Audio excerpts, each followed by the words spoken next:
Hi guys, welcome to our channel The Beast Exam Target। आज हम लेकर आए हैं वर्ड्स जीके। तो चलते हैं, स्टार्ट करते हैं। और हमारा पहला जो क्वेश्चन है वो ये है, विश्व प्रसिद्ध पिरामिड कहाँ स्थित है। ये आपको वर्ड्स जीके है, इसमें बताना है आपको विश्व प्रसिद्ध पिरामिड कहाँ पर स्थित है, ये आपको बताना है। तो इसका पहला ऑप्शन आता है आपके लिए म्यांमार, और दूसरा ऑप्शन है थाईलैंड, और तीसरा ऑप्शन है मिस्र, और चौथा ऑप्शन है इंडोनेशिया। तो आपको बताना है कि इसमें से ये सही है, ये सही है, ये सही है, ये सही है, कौन सा इसमें सही है। तो इसका दोस्तों सही आंसर है मिस्र। इसका सही आंसर है मिस्र। चलते हैं अगले क्वेश्चन की ओर, देखते हैं अगला क्वेश्चन कौन सा है। और अगला क्वेश्चन है, शंकुधारी वन मुख्यतः कहाँ पर पाए जाते हैं। शंकुधारी वन मुख्यतः कहाँ पर पाए जाते हैं। और इसमें पहला ऑप्शन है उष्ण क्षेत्र, और दूसरा ऑप्शन है इनमें से कोई नहीं, और तीसरा ऑप्शन है शीतोष्ण क्षेत्र, और चौथा ऑप्शन है सागर तटीय क्षेत्र। इसमें आपको बताना है कि इसमें से कौन सा आंसर सही है। तो इसमें से सही है शीतोष्ण क्षेत्र। यहाँ पर शंकुधारी वन पाए जाते हैं। यहाँ पर शंकुधारी वन पाए जाते हैं। चलते हैं अगले क्वेश्चन की तरफ। और अगला क्वेश्चन हमारा ये है कि बड़े एटलीज में स्थित द्वीप है। यानी कि आपको बताना है कि बड़े एटलीज द्वीप मतलब जो द्वीप कहाँ पर स्थित है। बड़े एटलीज जो द्वीप हैं वो कहाँ पर स्थित हैं। Dominican Republic, Cuba, Jamaica, Dominican Republic, Puerto Rico, Cuba, Jamaica, Jamaica, Puerto Rico. आपको बताना है इसमें से कि आपका कौन सा आंसर सही है। तो इसमें से आपका बी वाला सही है। इसका बी आंसर सही है। चलते हैं अगले क्वेश्चन की तरफ। और अगला क्वेश्चन है, विश्व की सर्वाधिक प्राचीन पहाड़ियाँ कौन सी हैं। विश्व की सर्वाधिक प्राचीन पहाड़ियाँ कौन सी हैं। तो ये है आपका पहला ऑप्शन दिया है सतपुड़ा, और बी दूसरा ऑप्शन है अरावली, और सी में ऑप्शन है मसूरी, और चौथा ऑप्शन है हिमालय। ये आप थोड़ा ये मसूरी के बारे में आप लोग जानते ही होंगे। ये जो है IAS लोग जो होते हैं उनको यहाँ का टिकट मिलता है। यहाँ बहुत ही सुंदर वातावरण है, बहुत ही अच्छा माहौल रहता है, और बहुत ही अच्छी, बहुत ही ज़्यादा यहाँ पर पाई जाती हैं पहाड़ियाँ। बहुत ही अच्छा लगता है मौसम, बहुत ही नेचुरल ब्यूटीफुल है यहाँ पर। तो इसका सही आंसर है प्राचीन पहाड़ियाँ कौन सी हैं। तो इसके प्राचीन पहाड़ी जो हैं वो अरावली में है। इसका सही आंसर है बी। इसका बी सही आंसर है। और चलते हैं अगले क्वेश्चन की तरफ। और हमारा अगला क्वेश्चन है, न्यूजीलैंड में कहाँ पर लौह इस्पात कारखाना अवस्थित है। ये आपको बताना है, न्यूजीलैंड में लौह इस्पात जो कारखाने हैं वो कहाँ पर हैं। तो इसमें आपका ऑप्शन दिया हुआ है हैमिल्टन, क्विनाना, नेपियर, ग्लेब्रुक। इसका सही आंसर है ग्लेब्रुक। इसका सही आंसर है ग्लेब्रुक। चलते हैं अगले क्वेश्चन की ओर। क्वेश्चन 6 है हमारा, किसी एक क्षण निम्नलिखित नगरों में से किसी एक में घड़ी का समय अन्य 3 नगरों के घड़ी के समयों के समान नहीं होता। किसी एक क्षण निम्नलिखित नगरों में से किसी एक में घड़ी समय अन्य 3 नगरों के घड़ी के समय के समान नहीं होता। यानी कि इसमें आपको बताना है कि जो घड़ी का समय होता है वो उसके चेंजेस के बारे में बताना है कि कौन सा मतलब चेंज रहता है एक समय में, एक क्षण के लिए। तो इसका सही आंसर हम आपको बता देते हैं। इसमें ऑप्शन दिया गया है लिस्बन यानी कि पुर्तगाल, अदिस अबाबा यानी कि इथियोपिया, और लंदन यानी कि UK यूनाइटेड किंगडम, आकरा यानी कि घाना। तो इसका सही आंसर है अदिस अबाबा। यहाँ पर जो है समय एक क्षण के लिए चेंजेस होते हैं। यहाँ पर अदिस अबाबा में एक क्षण के लिए जो है 3 नगरों के घड़ी के समान नहीं होता है। ओके, चलते हैं अगले क्वेश्चन की तरफ। ज़्यादा बकबक ना करते हुए आपको ले चलते हैं अगले क्वेश्चन की तरफ। और ये है हमारा अगला क्वेश्चन, लीबिया की ग्रीष्मकालीन राजधानी है। इसमें आपको बताना है कि जो लीबिया है उसकी ग्रीष्मकालीन, यहाँ पर ज़्यादातर कभी कभी होता है कि उसकी राजधानियाँ ज़्यादा चेंज होती रहती हैं। यहाँ पर जो है किस राजधानी का वर्णन हो रहा है, ग्रीष्मकालीन, यहाँ पर ग्रीष्मकालीन राजधानी का वर्णन हो रहा है, ये ग्रीष्मकालीन। तो इसमें पहला ऑप्शन है फेंजान और दूसरा बैगाजी। फिर लीबिया की आपको ग्रीष्मकालीन राजधानी बताना है, तो इसका पहला ऑप्शन हमने दे रखा है बेंजान और दूसरा ऑप्शन है बैगाजी और तीसरा है त्रिपोली और चौथा ऑप्शन है जिल्ला। इसमें आपको बताना है कि इसमें कौन सा ऑप्शन सही है। तो इसका मैं बता दूं आपको कि इसका दूसरा ऑप्शन सही है, इसका दूसरा ऑप्शन सही है। चलते हैं अगली क्वेश्चन की तरफ और देखते हैं अगला क्वेश्चन क्या है। ये हमारा अगला क्वेश्चन आ चुका है। अगला क्वेश्चन है, डेन्यूब नदी कितने देशों से होकर गुजरती है। ये जो नदी है एक डेन्यूब नदी, ये कितने देशों से होकर गुजरती है ये आपको बताना है। पहला ऑप्शन दे रखा है 7 देशों से होकर गुजरती है और दूसरा ऑप्शन है 8 देशों से होकर गुजरती है, या फिर 6 देशों से, या फिर 5 देशों से। आपको बताना है कि इसका सही आंसर कौन सा है। दोस्तों इसका सही आंसर है बी। इसका सही आंसर सॉरी मैंने वो गलती कर दी है यहाँ पे। इसका सही आंसर है ए। इसका सही आंसर है ए। मैंने वहीं पर टिक किया था बट वो गलती से मिस्टेक हो गई। समझा करो यार, गलती से मिस्टेक हो जाती है। चलते हैं अगले क्वेश्चन पे। 9 यूरोप के प्रवासियों ने अफ्रीका के किस देश में अपनी पहली बस्ती बसाई थी। यूरोप के प्रवासियों ने अफ्रीका के किस देश में अपनी पहली बस्ती बसाई थी, आपको ये बताना है। जिम्बाब्वे, मिस्र, मोजाम्बिक और दक्षिणी अफ्रीका। इसका सही आंसर है डी इसका सही आंसर है दक्षिणी अफ्रीका। दक्षिणी अफ्रीका में ही यूरोप के प्रवासियों ने जो है अफ्रीका के महाद्वीप जो है उसमें दक्षिणी अफ्रीका जो है महाद्वीप, उसमें अफ्रीका में वो देश है, वहाँ पर दक्षिणी अफ्रीका में अपनी पहली बस्ती बसाई थी। चलते हैं अगले क्वेश्चन की तरफ और हमारा अगला क्वेश्चन है 10th क्वेश्चन है हमारा, न्यूजीलैंड के निम्न शहरों में से कौन उत्तरी द्वीप में स्थित नहीं है। इसमें से ये जो 3 शहर हैं, ऑकलैंड या फिर हैमिल्टन या फिर क्राइस्टचर्च या फिर नेपियर, इसमें से कोई भी 4 ऑप्शन दिए गए हैं, या 4 दिए गए हैं। इसमें से कोई भी 3 ऑप्शन जो हैं वो यानी कि 3 जो है शहर वो न्यूजीलैंड में स्थित है और इसमें से उत्तरी द्वीप में एक नहीं स्थित है। वो शहर का आपको नाम बताना है। यहाँ पर मैं बता दूँ कि जो है ऑकलैंड और हैमिल्टन और नेपियर, ये तीनों शहर जो हैं ये न्यूजीलैंड से संबंधित हैं, यानी कि ये न्यूजीलैंड के शहर हैं। यानी कि बचा इसमें एक जो है क्राइस्ट चर्च, ये एक बच रहा है, यानी कि सी ऑप्शन सही होता है आपका।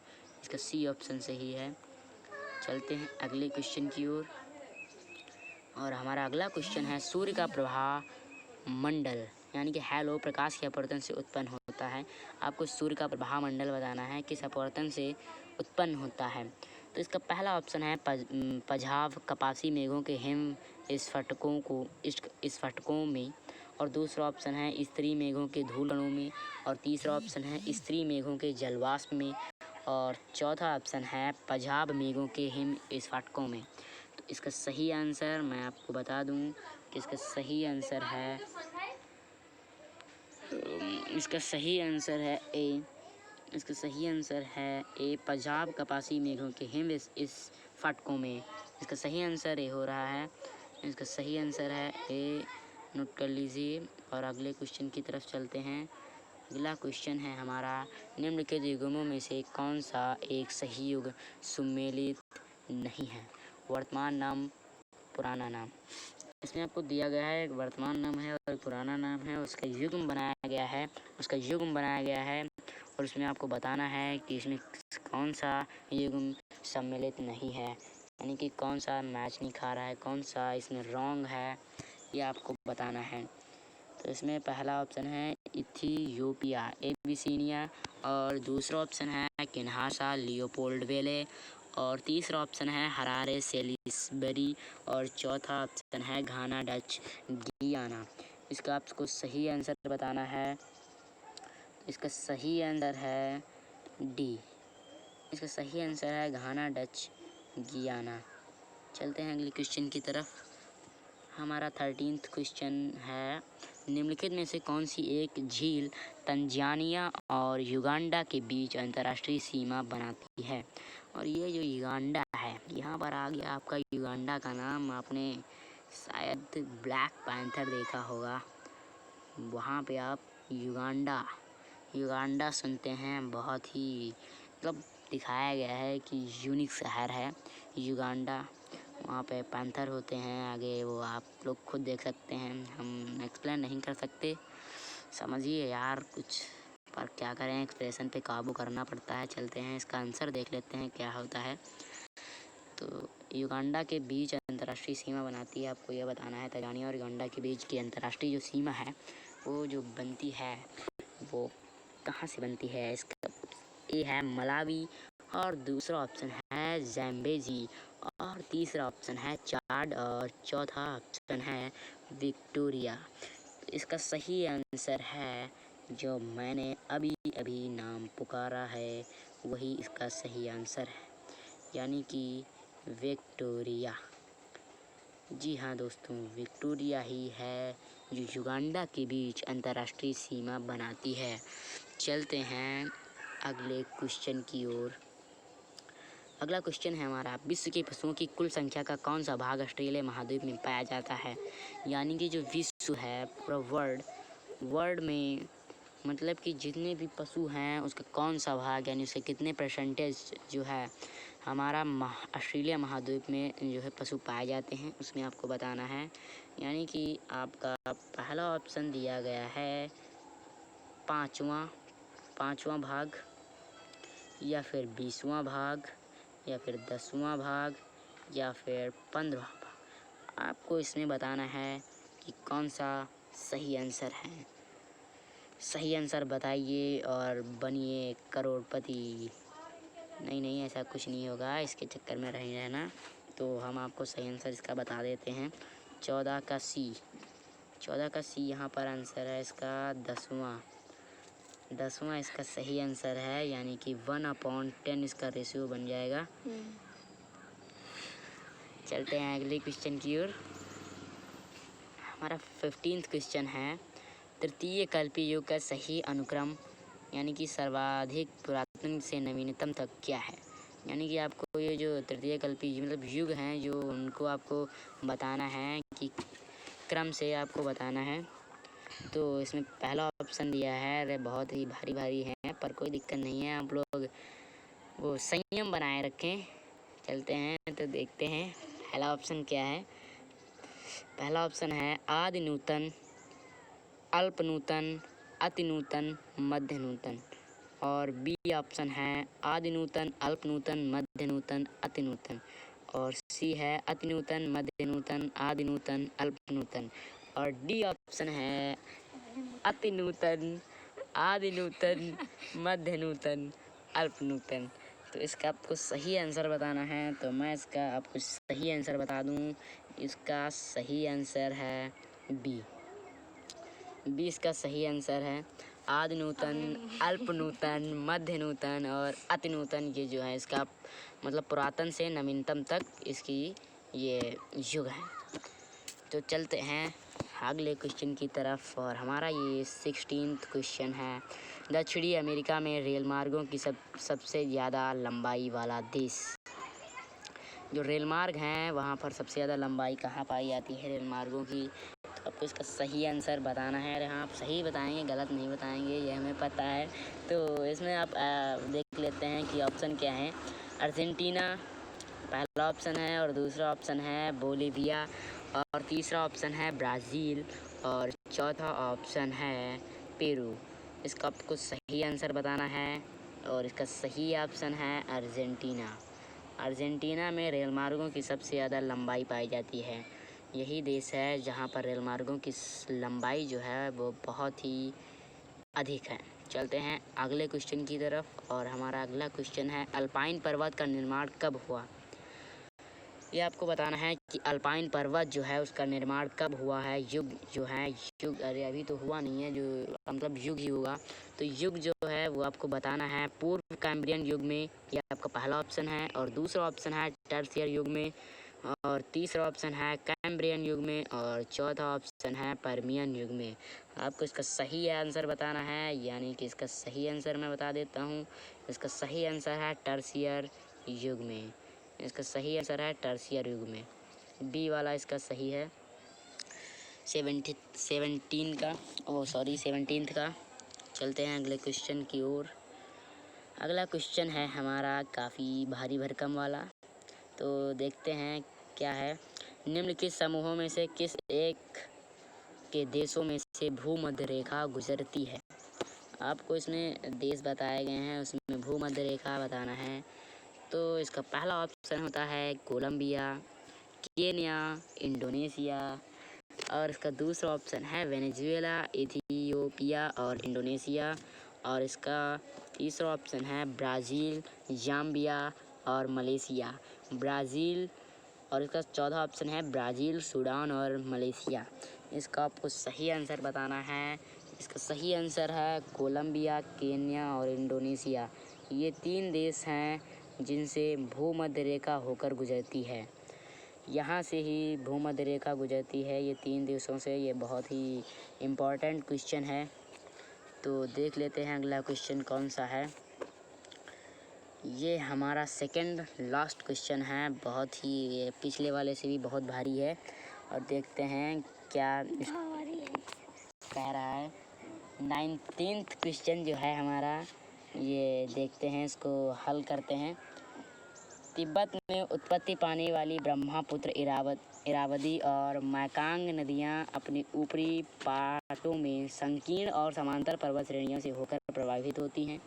आपको इसमें दिया गया है कि ब्रह्मपुत्र, इरावदी और मैकांग नदियां जो हैं ये समांतर पर्वत श्रेणियों से होकर प्रभावित होती हैं। और इन नदियों में ब्रह्मपुत्र भारत में प्रविष्ट होने से ठीक पहले अपने प्रवाह में एक यू टर्न लेती है। यह यू टर्न क्यों बनता है? आपको ये बताना है कि ये यू टर्न जो है लेती है ये इंडिया में। इसको आपको बताना है कि ये यू टर्न क्यों बनता है, किस वजह से बनता है, क्या कारण है। तो इसको जान लेते हैं। इसका पहला ऑप्शन दिया गया है भूवैज्ञानिक तरुण हिमालय के अंश संघीय नमन के कारण, और दूसरा ऑप्शन है इस संदर्भ में उपरोक्त ए और बी दोनों कारण तर्क संगत हैं, और तीसरा ऑप्शन है वलित हिमालय श्रेणियों के उत्थान के कारण, और चौथा ऑप्शन है तृतीय कल्पीय वलित पर्वतमालाओं में भूविवर्तनिक विक्षोभ के कारण। तो इसका आपका सही आंसर बताना है। तो हम इसको आपका सही आंसर बता देते हैं। इसका सही आंसर है ए, भूवैज्ञानिकीय तरुण हिमालय के आज संघीय नमन के कारण। चलते हैं अगले क्वेश्चन की तरफ, और ये हमारा होगा लास्ट क्वेश्चन। और देखते हैं लास्ट क्वेश्चन क्या है। मध्य से हिंद महासागरीय कटक क्या कहलाता है? तो आपको इसको बताना है लक्षद्वीप, चागोस कटक, और द मेडागास्कर कटक, सेशेल्स कटक, सेंट पाल कटक। इसको आपको सही आंसर बताना है, और इसका सही आंसर है सेंट पाल कटक। इसका सही आंसर है सेंट पाल कटक, डी वाला इसका ऑप्शन सही है। तो ये थे हमारे आज के टॉप 20 क्वेश्चंस जो वर्ड्स जीके के हैं। अगर आपको ये वीडियो पसंद आई हो तो हमारा यूट्यूब चैनल सब्सक्राइब कर लीजिए और बेल आइकन को दबा लीजिए, और इस वीडियो को लाइक कर दीजिए। अगर आपको इसी ही तरह की इंटरेस्टिंग वीडियो, जनरल नॉलेज या फिर कोई भी सब्जेक्ट की चाहिए तो आप हमें कमेंट बॉक्स में बता सकते हैं। तो चलिए मिलते हैं अगले वीडियो में, तब तक के लिए नमस्कार।